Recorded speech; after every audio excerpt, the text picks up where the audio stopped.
kag sa good vibes.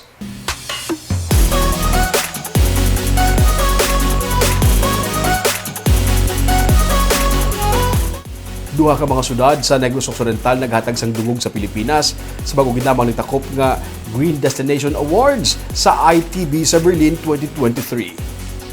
Bungod sa ilang sustainable tourism practices kag pagpanikasug, ginpasidunggan ang Sagay kag Bago City sa Green Destinations Awards sa Germany. Ang Sagay City ang nakakuha sa People's Choice Award kag nag-rank second sa Nature and Scenery category.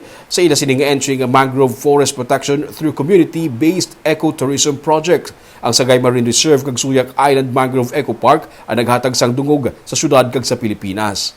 Ang Sagay City gid lang ang nagaisahanon nga nagtiglawa sa Pilipinas sa Nature and Scenery category. Ang entry naman sa Bago City nga Reviving the Majestic Diversity of Bago Watershed ang gin-awardan sang third place sa mga finalists sa Environment and Climate category.